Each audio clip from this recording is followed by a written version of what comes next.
Hello guys, Belle here. Going to give you a look at the Havoc Demon Hunter PvP talents and what it looks like to be a Havoc Demon Hunter in Legion. For those of you who don't know, the Havoc Demon Hunter is the DPS spec for that specific class. And we are treading new waters as this is a new class in general, so that's always exciting when we have new things. Now, if you're needing more information on how PvP is going to work in Legion, such as how to prestige, what the honor levels mean, as well as where you can acquire your gear from, please click the top right-hand corner link and watch the Legion PvP spec breakdown video, as I did a really good breakdown of everything that you need to know going into PvP for Legion, as I'm not going to get into that for this video. This is strictly a talent preview so that you guys know what you guys are getting into being a DPS Demon Hunter. So a couple things to note here. Your talents are actually acquired by getting honor levels. They unlock. You'll actually start by unlocking the first column, then you'll move to the second, then you'll move to the third. What I like about this is in unlocking these, by the time I think you're either honor level 10 or 15, you actually will have unlocked at least a talent in each row. So you get to start using and leveraging that right away, which is really nice. I appreciate the way Blizzard did that. Also, this top row here, these are going to be your CC break defensives. These are the same for every class and spec. So in every class and spec, you'll have the exact same setup for the top row, and you'll be able to choose your options from there. So let's go ahead and get right into the talent preview.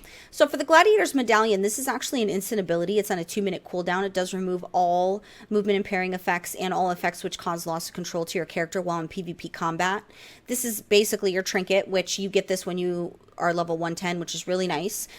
In the same row, you have Adaptation. This is passive. All loss of control effects with a duration of 5 seconds or more will actually activate your Honorable Medallion spell, but it will only cause it to incur a 60-second cooldown versus the 2-minute.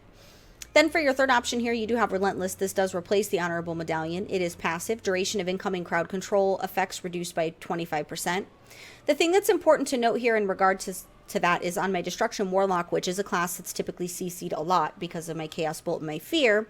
I actually wanted to test how viable Relentless was in a PvP scenario. Now, for arenas, I will always recommend the medallion because for arenas, you are going to need to have that time trinket. So you're going to want to decide when you use that trinket. So I definitely would recommend that for arenas. Those of you that do arenas, you know that that's the go-to already. However, for battlegrounds, because of the nature of battlegrounds, how long they are, the amount of CC that goes out because there's so many players in a battleground, I did feel like I was in CC less during my testing, and I did like that.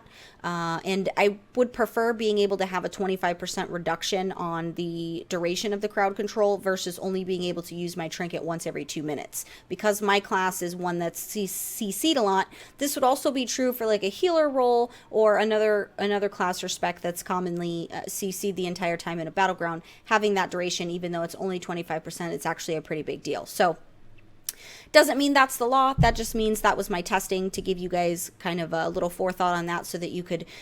Most people will naturally choose that Gladiator's Medallion because it's what we know, but I wanted to make sure that you guys had seen a different way, a different viewpoint of that, which is, of course, subjective according to your playstyle.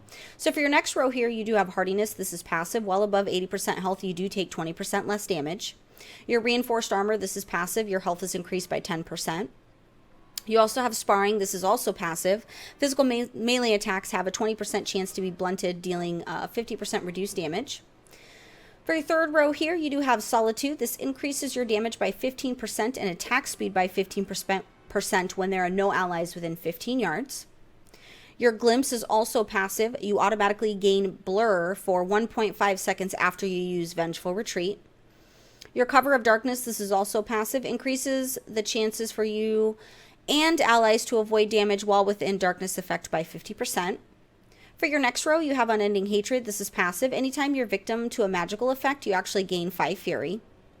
Reverse Magic is instant. It's on a 1-minute cooldown. Dispels all harmful magical effects from yourself and all nearby allies within 10 yards. Also sends them back to their original caster. Your Eye of Leotheris, this is an instant. It's on a 45-second cooldown. You keep a watchful eye over your enemy whenever they cast a harmful spell. They suffer 5% of their health in shadow damage and refresh the duration of your eye that lasts up to 6 seconds. Detainment is passive. Imprison can now be used on humanoids and beasts, and targets become immune to damage and healing while they are imprisoned.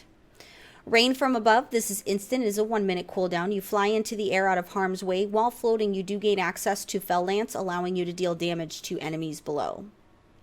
For your last one here, you do have Mana Break. This is an instant ability. It does have a 1.37 minute cooldown, which is actually a really random number. Deals 42k chaos damage plus an additional 1% to the target's health and chaos damage per 2% of the target's missing mana.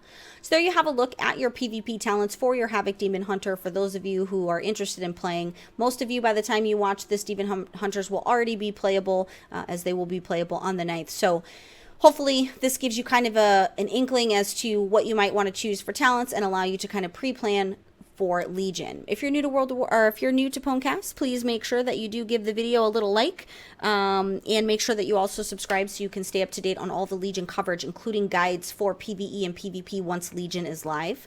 If you have any questions on the Demon Hunter, please feel free to comment below and I will make sure that I get the answer for you if I don't know the answer already. But I'm going to go ahead and get on out of here, guys. Thanks so much for watching, and as always, don't forget to like, comment, and subscribe.